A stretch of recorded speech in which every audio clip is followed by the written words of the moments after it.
देखो में आ रहा है कि भाई करंट डेंसिटी वैरी कर रहा है तो आप पर्टिकुलर एरिया पहले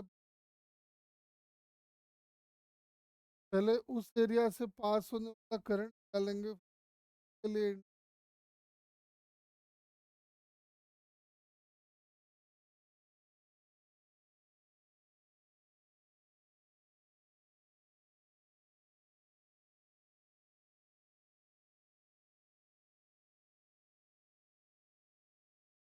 हम पहले यहाँ से पास होने वाला करंट निकाल रहे हैं। यहाँ से पास होने वाला आ जाएगा फिर के लिए इंटीग्रेट कर दे। ध्यान से देखो तो पहले ये वाला करंट होगा कितना पहले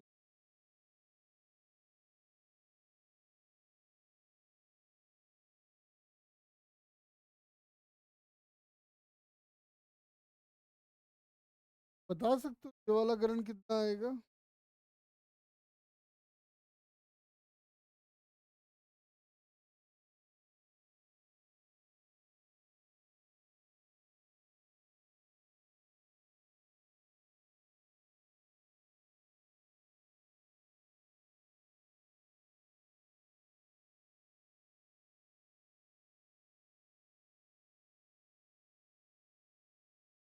अगर हम इसका रेडियस को एक्स मान ले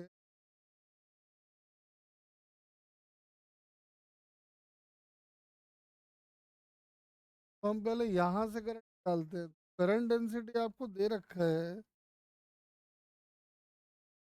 1 r/r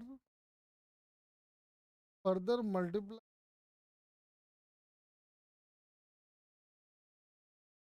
जो करंट यहाँ से जाएगा लेंथ के सिलेंडर में पूरा वही करंट जाएगा। जहाँ जहाँ आर आ रहा वहाँ कर दो इंटीग्रेट में डाल दो एल आर के नॉट पाई तो कॉमन इंटीग्रेशन स्टार्ट करो। पहला इंटीग्रेशन साथ में डी एक्स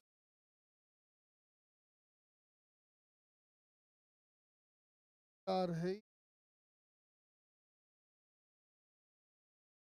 के नॉट इन पाई। अगर समझ में आ रहा है ये बन जाएगा r²/2। ये वाला r³/3 आएगा यानी स्क्वायर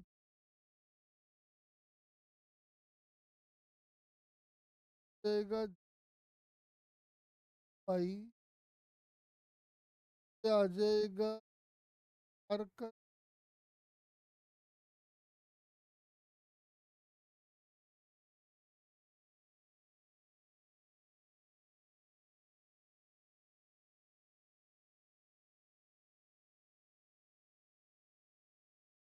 है ना तो पाई बढ़ रहा है।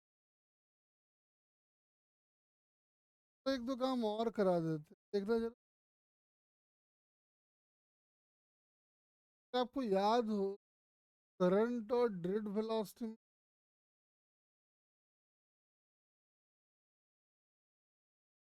I/a को हम लिख सकते हैं क्या।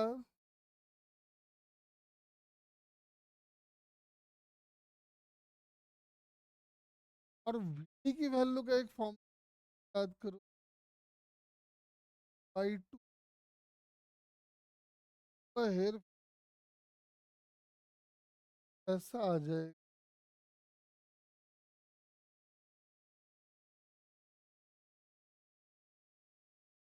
एक चीज देखना मुझे है ये भी कुछ है। दोनों क्या क्या है बताओ जरा।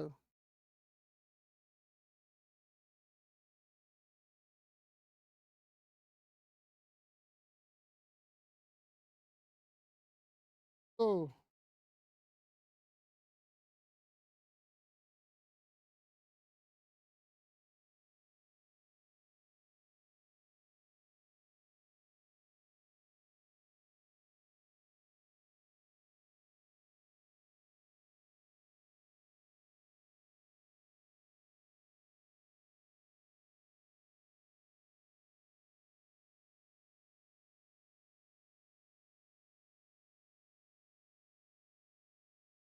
बोलो क्या है ये सब।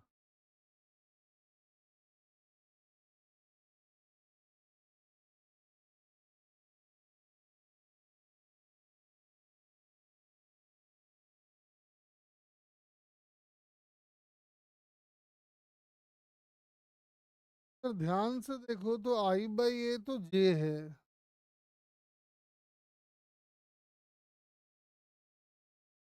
ये क्वांटिटी ये रो नहीं है, ये सिग्मा होगा, देखो ध्यान से। हाँ मतलब 1/रो, ठीक। फॉर्मूला बन जाएगा J is equal to sigma into, this is called microscopic form of.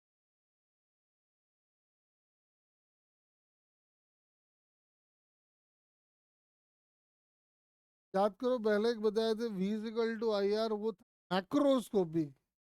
ये एकदम माइन्यूट माइन्यूट चीजें बताते हैं। इसका नाम पड़ गया है microscopic form of A is equal to sigma into E. कैसे आया नहीं आया, क्या इसका एप्लीकेशन है, और समझाते हैं। जैसे मान लो कि ये एक कंडक्टर है जो यूनिफॉर्म क्रॉस का है। कंडक्टर यूनिफॉर्म क्रॉस,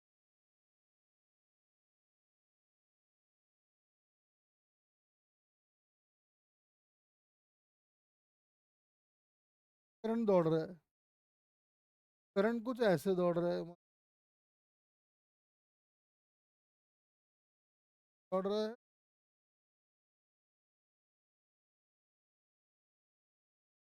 बात है, हम आपसे जानना चाहते हैं, आप जरा बताओ।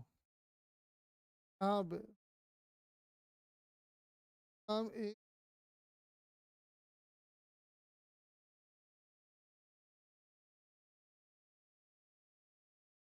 अब कुछ बातें मुझे बताइए पहले तो। दोनों जगह पे करंट का क्या होगा।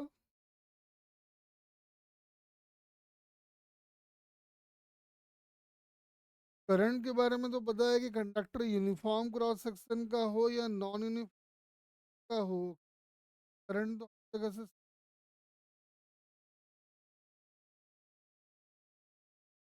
करंट डेंसिटी का क्या होगा।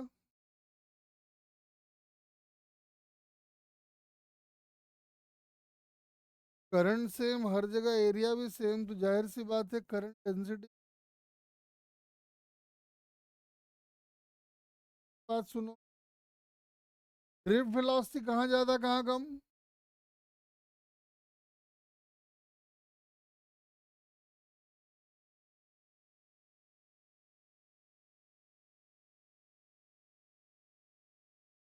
अभी वो भी सेम।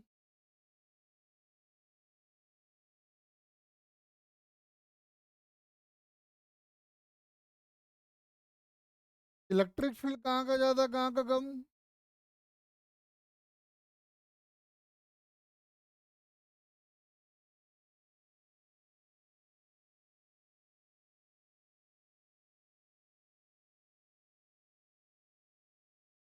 अभी पढ़े हैं J is equal to sigma into E, sigma material की प्रॉपर्टी है। जाहिर सी बात है वो भी सेम जाएगा।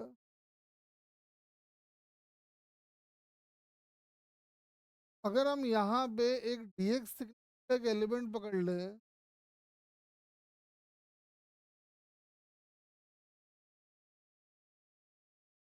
और ठीक वैसे ही यहाँ पे भी एलिमेंट पकड़ ले,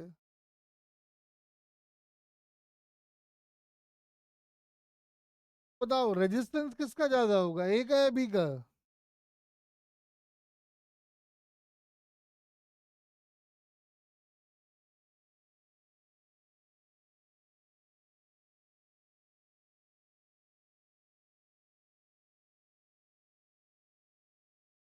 रेजिस्टेंस होता है रोएल बाई, ये दोनों का थिकनेस क्या हुआ है, रो दोनों का सेम, ए दोनों का सेम, जाहिर सी बात है रेजिस्टेंस भी सेम ही होगा। R A R B, potential difference कहाँ ज्यादा कहाँ कम?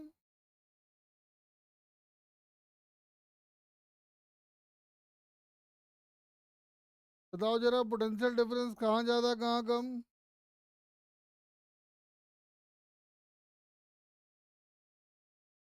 1 क्यों ज्यादा?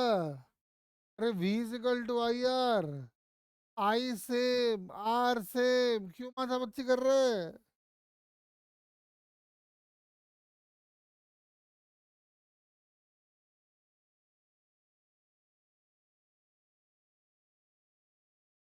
लेकिन मान लो कल को कंडक्टर का शेप थोड़ा बदल दिया जाए, ये आसान कंडक्टर नहीं। मान लो कंडक्टर ऐसा हो जाए,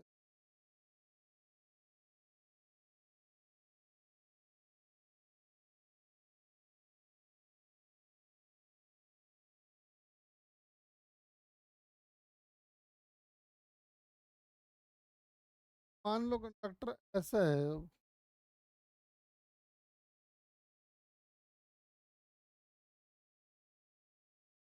अब जरा अच्छे से और बताओ।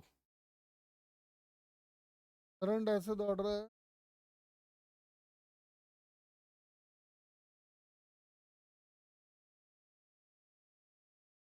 बताइए जरा।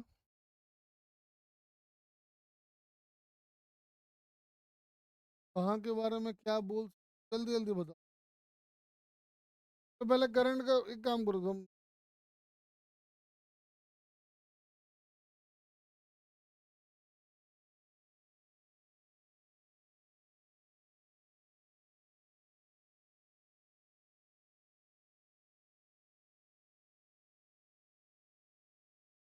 बताओ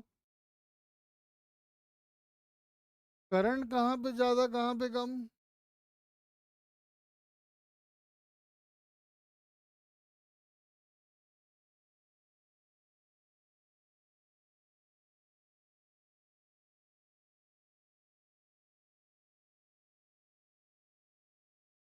समझ में आ रहा है कि भैया करंट तो सेम ही रहने वाला, करंट में तो है ही नहीं।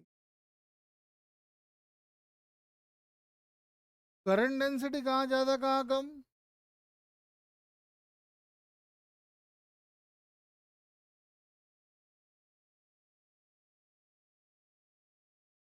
का एरिया कम, उसका करंट डेंसिटी ज्यादा। का करंट ज्यादा होगा इसका इलेक्ट्रिक फील्ड।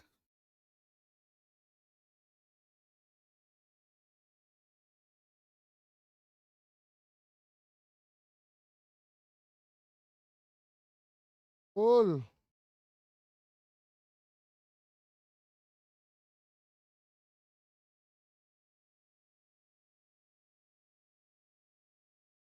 ये आज ही बताए हैं, J is equal to sigma into E, क्या दिक्कत है इसमें? यानी इलेक्ट्रिक फील्ड ज्यादा होगा एज कम्पेयर टू ए। ऐसे भी समझना, फील्ड लाइन कैसा बनेगा, कन्वर्ज होता हुआ बनेगा। कन्वर्ज होता हुआ बनेगा तो एक बात बताए थे, याद करो, जहाँ लाइन डेंसिटी ज्यादा होगा वहाँ फील्ड का स्ट्रेंथ ज्यादा होगा। तो क्या ड्रिफ्ट वेलोसिटी का क्या होगा?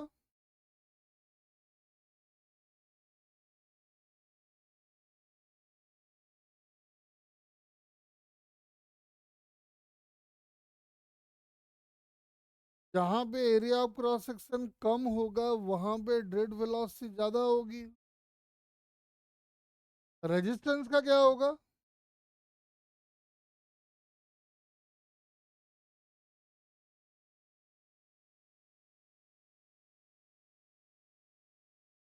तो रेजिस्टेंस की वैल्यू होती है रो एल बाई ए, जहाँ का एरिया कम वहाँ का रेजिस्टेंस ज्यादा।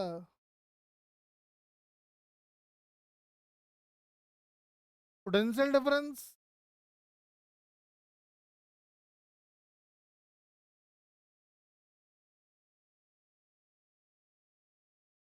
बोलो, पोटेंशियल डिफरेंस क्या होगा बताओ।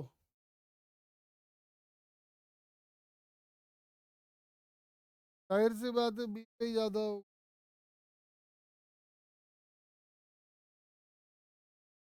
Potential difference per unit area किसका ज्यादा किसका कम बताओ।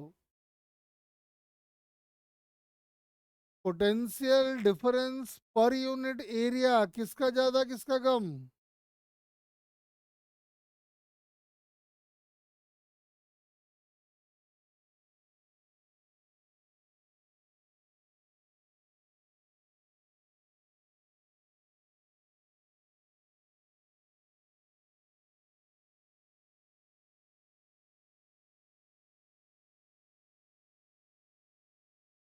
कहाँ से ज्यादा काका।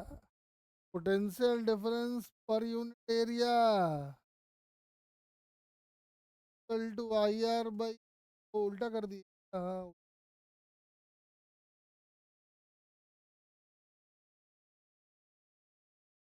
ज्यादा हो। हम कुछ ऐसी तैयारी में थे कि एक को कटवा दे, यानी इनको डालना चाहिए था डिफरेंस मल्टीप्लाइड बाय एरिया। फायदा ये होता कि एरिया कैंसिल आउट हो जाता है और आंसर एग्जाम में आते हैं क्वेश्चन, ध्यान दो। है ना, एक तो छोटी छोटी बातें ध्यान रखें, क्वेश्चन आपको दिखाई देंगे। एक चीज ध्यान से देखो तो,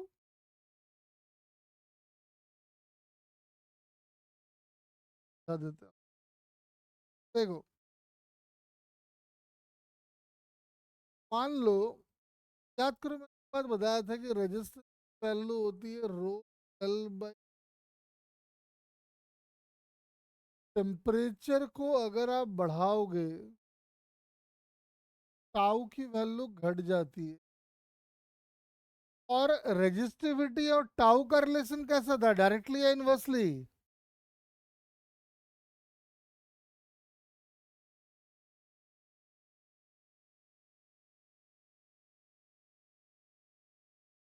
बताओ जरा। रेजिस्टिविटी टाउ पे कैसे डिपेंड करता है।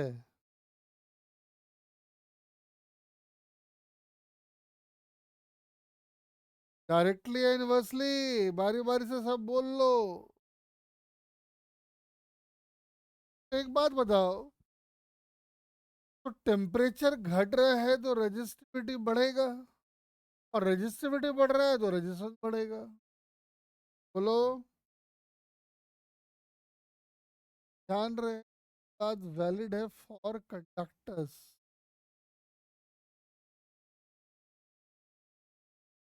ध्यान से सुनो। नॉर्मली ऐसा देखा जाता है कि आर बाई आर या रेजिस्टेंस, मतलब अगर मान लो किसी भी कंडक्टर के टेम्परेचर में अगर आप बदलाव लाते हो, जाहिर सी बात है उसका जो रेजिस्टेंस होगा वो भी बदलेगा। देखा गया कि fractional change in the resistance directly to rise in temperature. Patrick इसको ऐसे लिखो, ऐसे लिखो। फ्रैक्शनल रेजिस्टेंस डायरेक्टली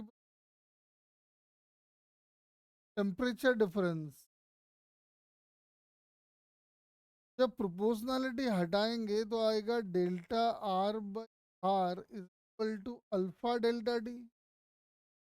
यानी डेल्टा आर क्या, आर अल्फा डेल्टा, आर को बेटर के आर नॉट। यानी कि R final minus R naught, R naught, R R naught one. Temperature के साथ रजिस्टर का वेरिएशन ऐसे होता है। यार अल्फा इज कॉल्ड, यहाँ तक पहुंचो पहले एक बार।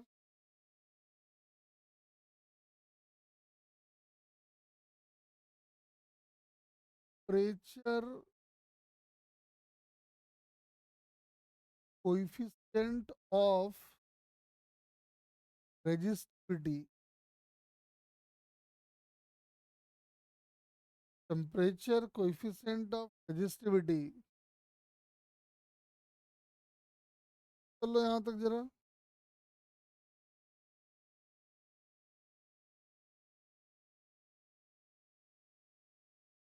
ये है अपना फाइनल रेजिस्टेंस, टेम्परेचर बढ़ाने या घटाने के बाद जो भी, जो आर नॉट अपना है वो है अपना रेजिस्टेंस।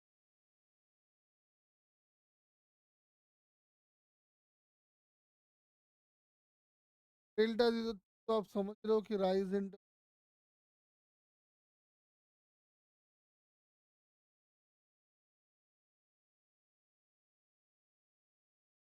एक बात जरा मुझे बताओ, छोटा सा डिस्कशन यहाँ पे कर, एक बात बताओ, फॉर कंडक्टर्स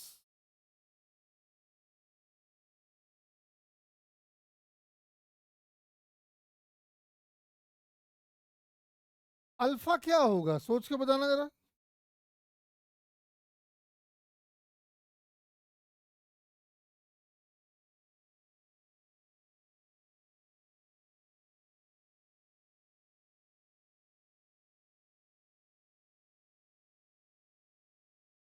कंडक्टर्स के लिए अल्फा क्या होगा? Positive, negative, zero.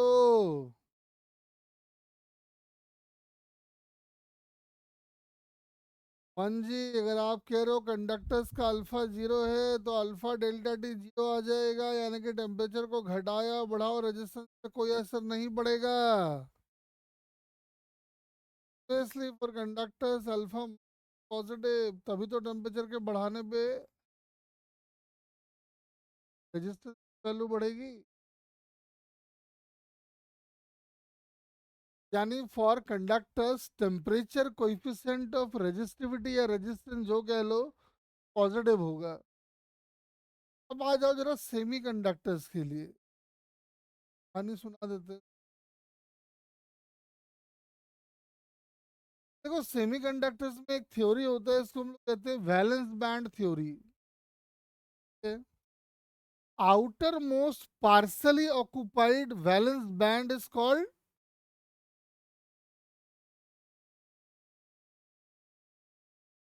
ऐसा रहता है ना। एक है, ये है, जहां पे जो ऑर्बिटल पार्सली फिल्ड हो उसको हम लोग कहते हैं वैलेंस बैंड, और उसके आउटर मोस्ट वाला ऑर्बिट जो पूरी तरह से खाली हो उसको हम लोग कहते हैं कंडक्शन बैंड। क्या होगा, जब आप टेम्परेचर बढ़ाओगे तो इलेक्ट्रॉन्स की एनर्जी बढ़ेगी या घटेगी, बताओ।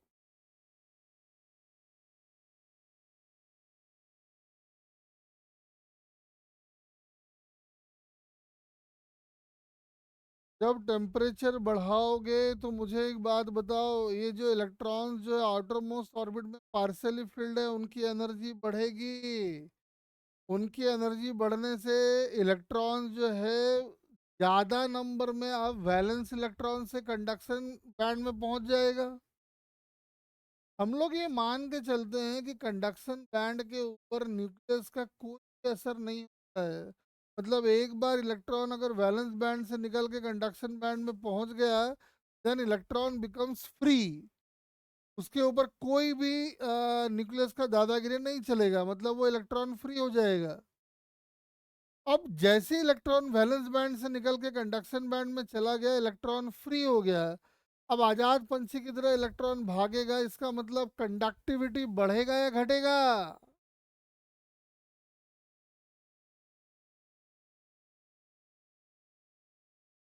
कंडक्टिविटी अगर बढ़ा तो रेजिस्टिविटी पे क्या असर पड़ेगा?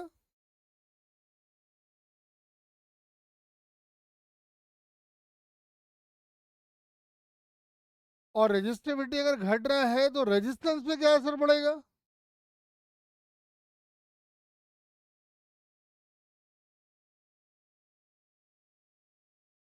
कहने का मतलब है कि कंडक्टर्स में टेम्परेचर बढ़ाएंगे तो रेजिस्टेंस बढ़ेगा, लेकिन सेमी कंडक्टर्स में अगर हम लोग टेम्परेचर बढ़ाएंगे तो रेजिस्टेंस बढ़ने की बजाय उल्टा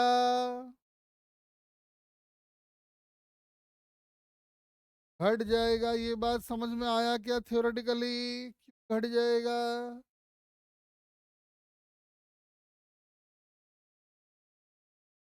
अब एक बात बताओ, अब आप जान चुके हो कि सेमीकंडक्टर्स में टेम्परेचर के बढ़ाने से रेजिस्टेंस की वैल्यू कम होती है।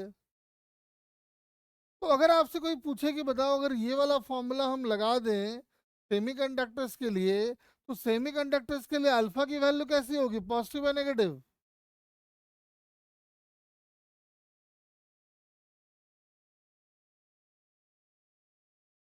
सेमीकंडक्टर्स के लिए अल्फा की वैल्यू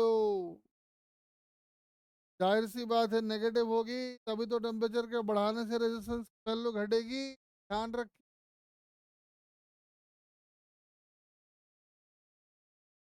अब मान लो कि मन जो है अपना आईआईटी वाईआईटी कर गया, और मन और लखनऊ दोनों मिलके प्लानिंग किया कि यार चलो हम लोग फैक्ट्री लगाते हैं। क्या रखा है इस नौकरी वोकरी में, छोड़ फैक्ट्री लगाते हैं। मान लो मन और लखनऊ का जॉइंट वेंचर हो गया, और इन्होंने एक कंपनी खोला जो कि रेजिस्टेंस सप्लाई करता है पूरे दुनिया को। और आपको पता है कि नॉर्मली जो रेजिस्टेंस हैं कॉपर का, और कॉपर एक मेटल है। मान लो कि दुबई से जो है ऑर्डर आया मन और लखनऊ के, भाई हमको 5 ओम का रजिस्टर। लखनऊ बोला ठीक है, आओ बनवाते हैं। अपना जो वर्कर था उसको बोला भाई बनाओ, प्रोडक्शन शुरू करो। लेकिन जैसे ही आपने 5 ओम का रजिस्ट्रेशन बना के दुबई को भेजा, वो बोला भाई हम तो ना लेंगे ये। क्यों?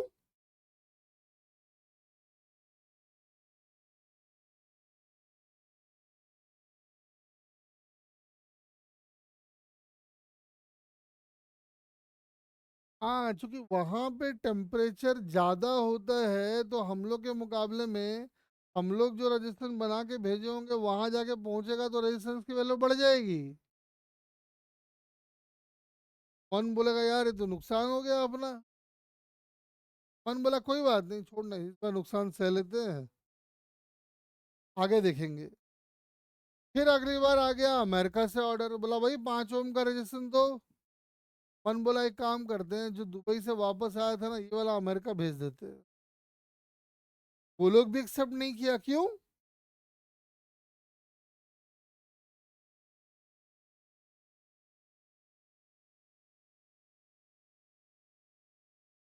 वहां टेम्परेचर कम, रजिस्ट्रेशन 5 से कम हो गया। मन बोला तो आफत कंपनी खोल लिए हम। मालूम चला कहीं पे भेज रहे तो बढ़ जा रहा है, कहीं भेज रहे तो घट जा रहा है। मन हो गया बेचारा बड़ा परेशान। मन बोला यार क्या करे क्या करे, फिर दोनों दिमाग लगाया, ऐसा मटेरियल ढूंढते हैं का टेम्परेचर के घटने और बढ़ने पे कोई असर पड़े ही ना।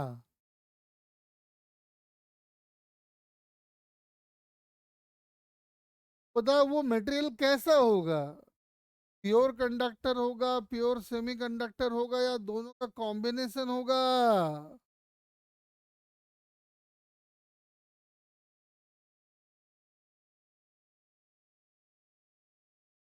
और कॉम्बिनेशन क्यों होगा ये समझ में आया क्या?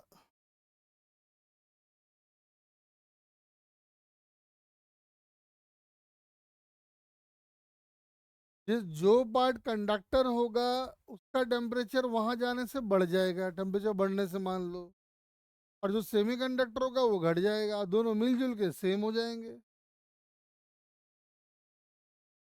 वैसे ही जहाँ घटेगा वहां पे भी ये उल्टा कहानी हो जाएगा। तो कहते हैं जहाँ सेमीकंडक्टर कंडक्टर को मिला दिए तो ये लोग एलॉय कहलाता है। ऐसे मटेरियल बहुत ज्यादा नहीं, चंद हैं, जैसे एक है एल्निको,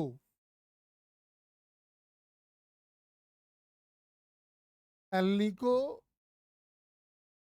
एक है मैंगनीन, और एक है कॉन्स्टन।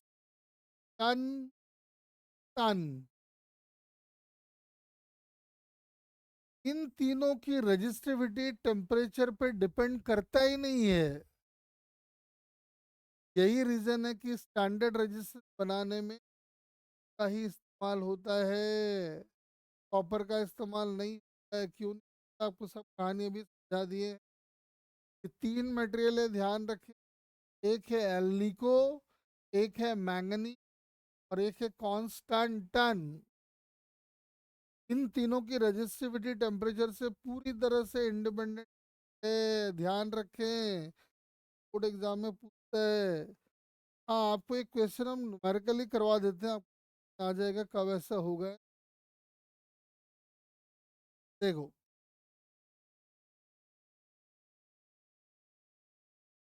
और जैसे ही मन और लखनऊ के जॉइंट वेंचर को पता चला कि हाँ यार ऐसा मटेरियल है, बस उस दिन तो पार्टी हो गई रहेगा। ले आप तो अपने फैक्ट्री को रॉकेट होने से कोई रोक ही नहीं सकता है।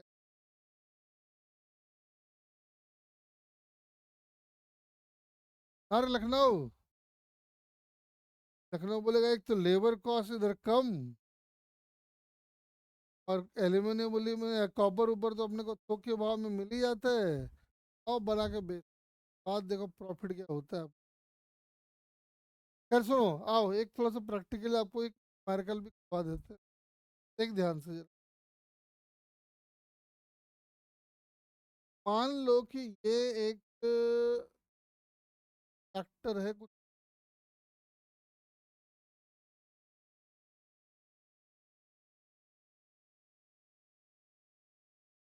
एक ये है और ये, तब दो कंडक्टर को ज्वाइन करके हमने कंबाइंड कंडक्टर बनाया है। टेम्परेचर कोएफिशिएंट ऑफ रेजिस्टेंस है अल्फा,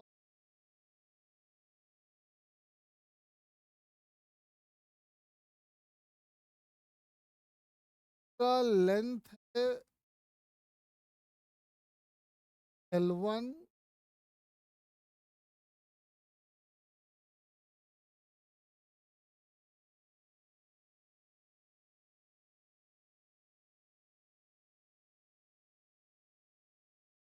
लेंथ है। एरिया ऑफ क्रॉस सेक्शन ले लेते हैं कुछ,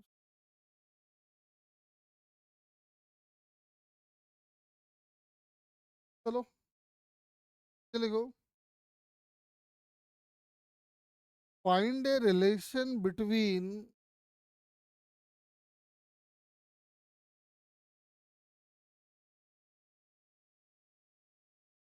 find a relation between alpha 1 and alpha 2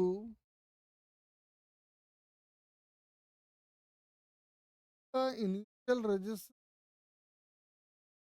का find a relation between alpha 1 and alpha 2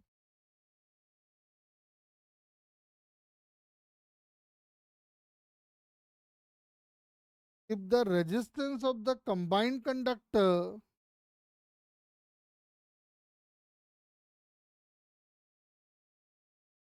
the resistance of the combined conductor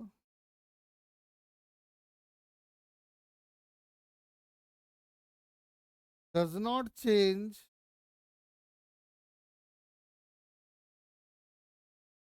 on changing temperature,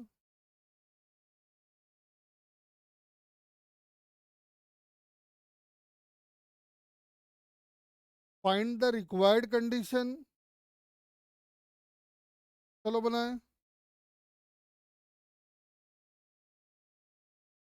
तेरा इस conductor पे टेम्परेचर के घटने और बढ़ने का कोई असर नहीं। बताइए क्या आएगा नहीं आएगा, जल्दी बताओ।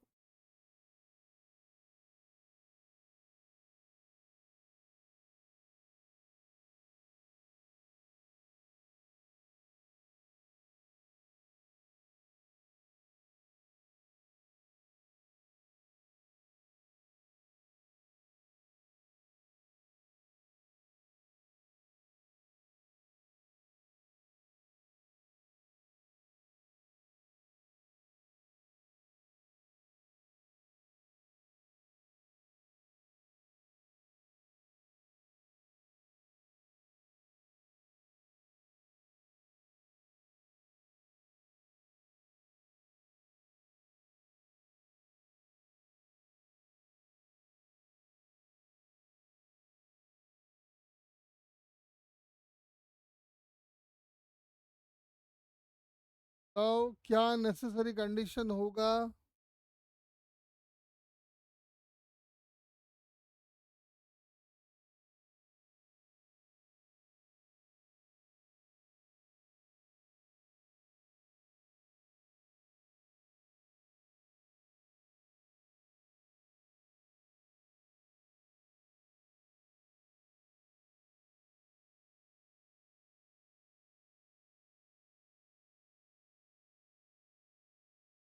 नहीं, मन गलत कर रहा है। R1 R2 सेम थोड़ी ये प्लस सेम।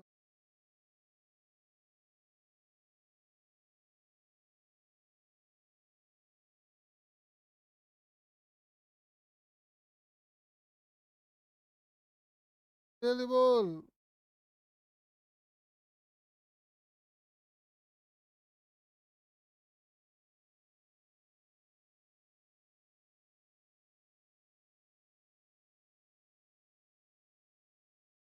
तब जब भी आप इस तरह का कंडीशन होल्ड करोगे किसी फैक्टर को बनाने में,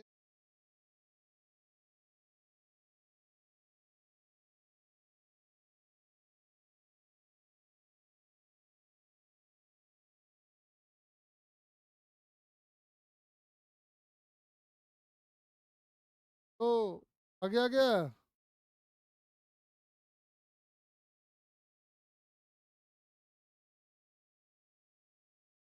क्या ही पड़ रहा है ना, कह रहा है कि मान लो टेम्परेचर को बढ़ा दिया गया तो R1 डैश R1 1।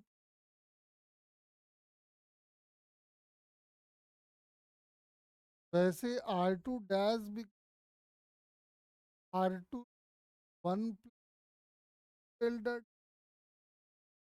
एक बात समझ में आ रहा है कि R1 dash R2 dash R1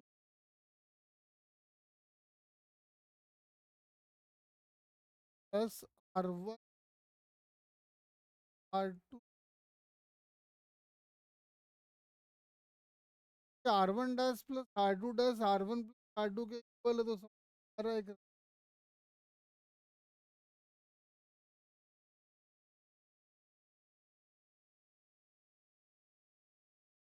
और बना देते हैं। मान लो ये कंडक्टर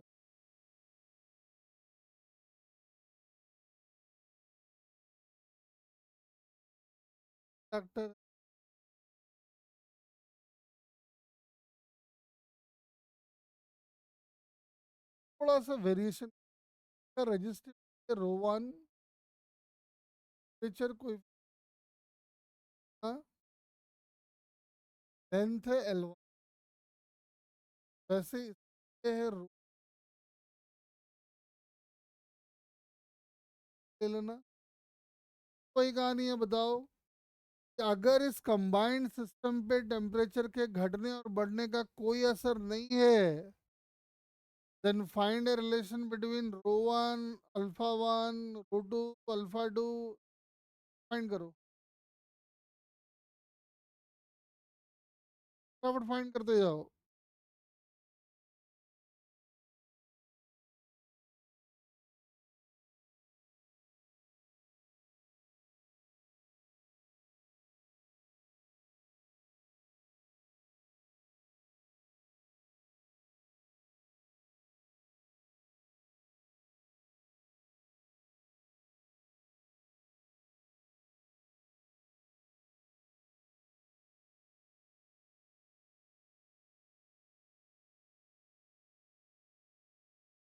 जल्दी बताओ।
जल्दी बताओ।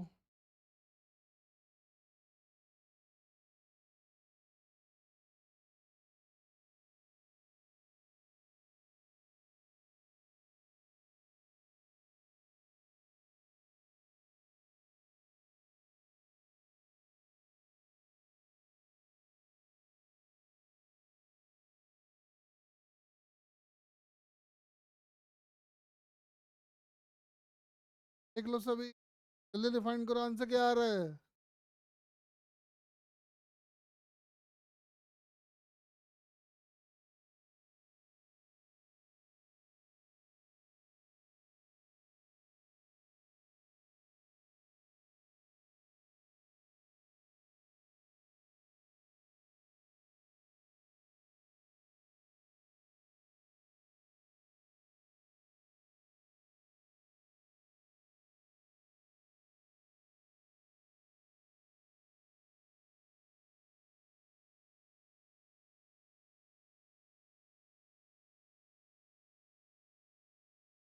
देखो समझ में आ रहा है, फिर वही करना है और क्या करना है।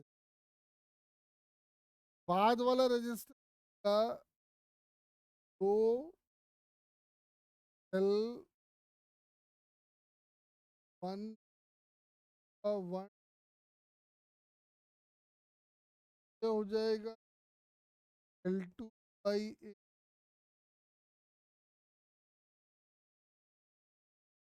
सब कह रहा है कि इसके भाव आता ही नहीं।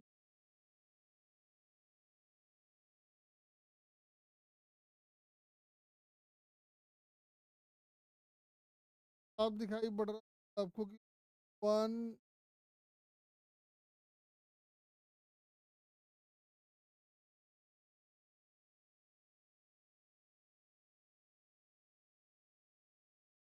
अब एक बढ़िया क्वेश्चन कर,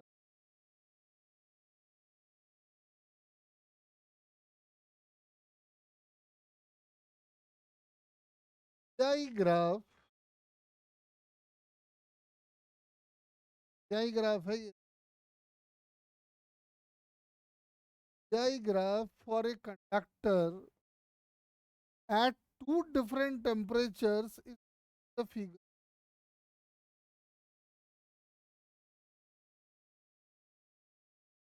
of or two sorry, the graph of a conductor at two different temperature is the figure।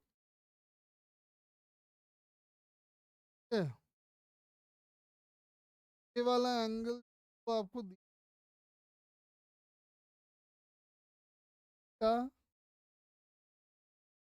क्या एंगल दिया गया है थीटा। ये T1 टेम्परेचर पे है। वैसे हाइयर टेम्परेचर पे कौन है, वैसे बताया था ये।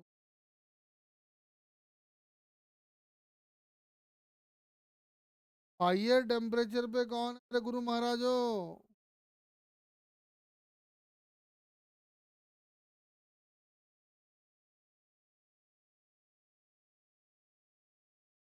वी आई ग्राफ का स्लोप रेजिस्टेंस को रिप्रेजेंट कर रहा है। जिसका रेजिस्टेंस ज्यादा उसका टेम्परेचर भी ज्यादा, तो दिख तो रहा है। क्वेश्चन क्या है सुनो। 2 - 1 डायरेक्टली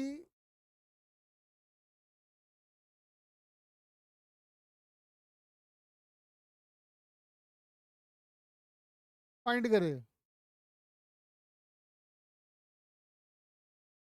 हमको जो रिलेशन चाहिए वो सिर्फ थीटा पे चाहिए।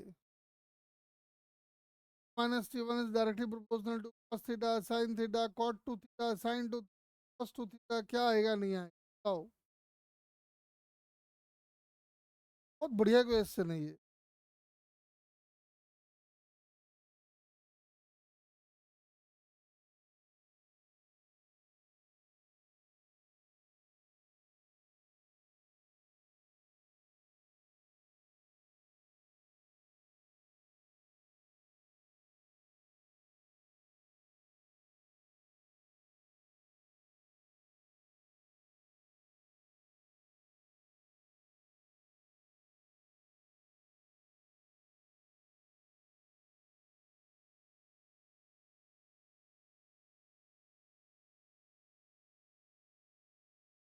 ट्राई करो, बहुत बढ़िया क्वेश्चन है।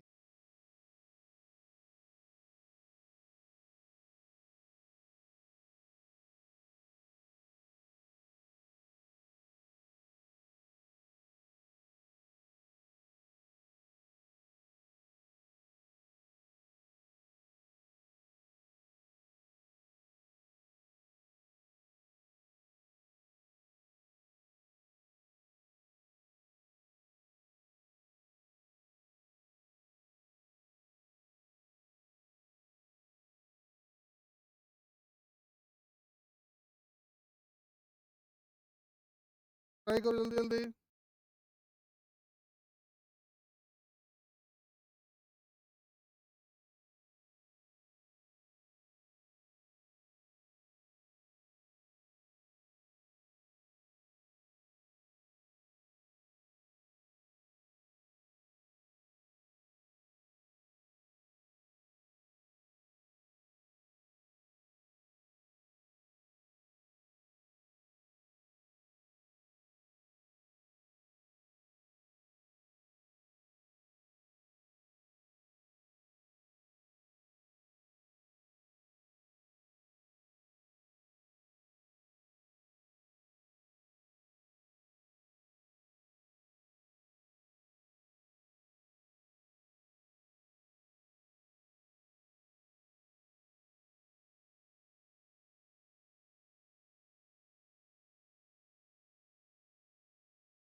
जल्दी फाइंड कर लो। 4-5 बच्चे।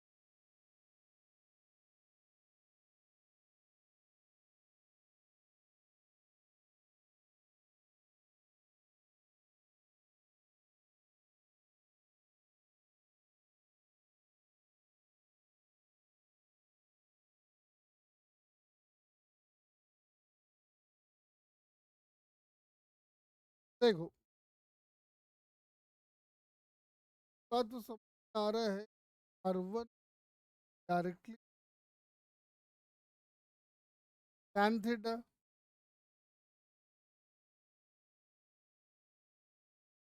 एंड R2 डायरेक्टली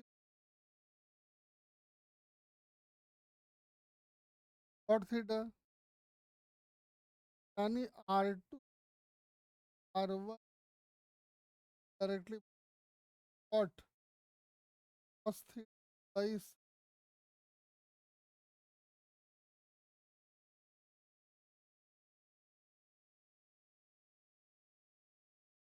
गया अपना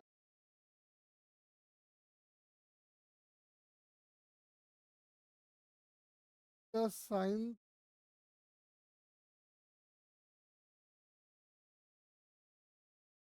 का आंसर आया। तो अब धीरे धीरे ना कुछ काम की बातें करते हैं। ये लिखो तो धीरे धीरे जो इसका पढ़ रहा है।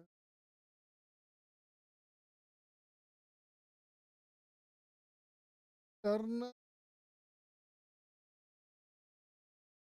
रेजिस्टेंस सेल बैटरी है ना, वो ऐसे सेल होता है।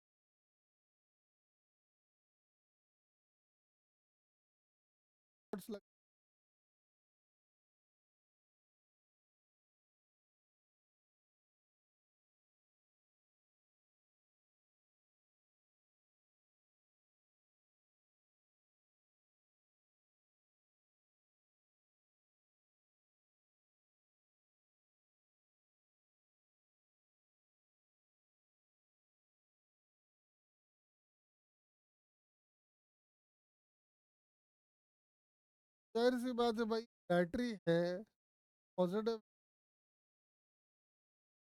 करंट ऐसे जाएगा, ऐसे जाएगा। और करंट यहाँ से यहाँ भी आएगा, ये भी मटेरियल तो है और सर्किट को तो पूरा होना ही हो। करंट जब यहाँ से यहाँ आ रहा होगा तो मटेरियल इतना जो रजिस्टर कर रहा होगा, अपना रो भी होगा, अपना एल भी होगा और अपना ए भी होगा। बोल।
काम करो, 2 मिनट रुको, एक बार उसको शट डाउन।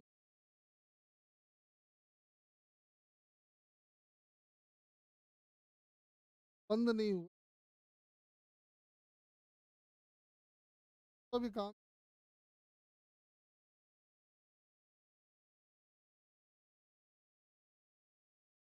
देखो अब तो ठीक है।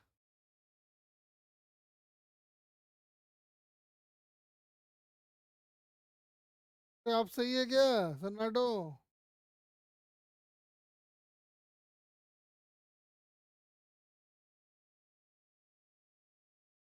हेलो।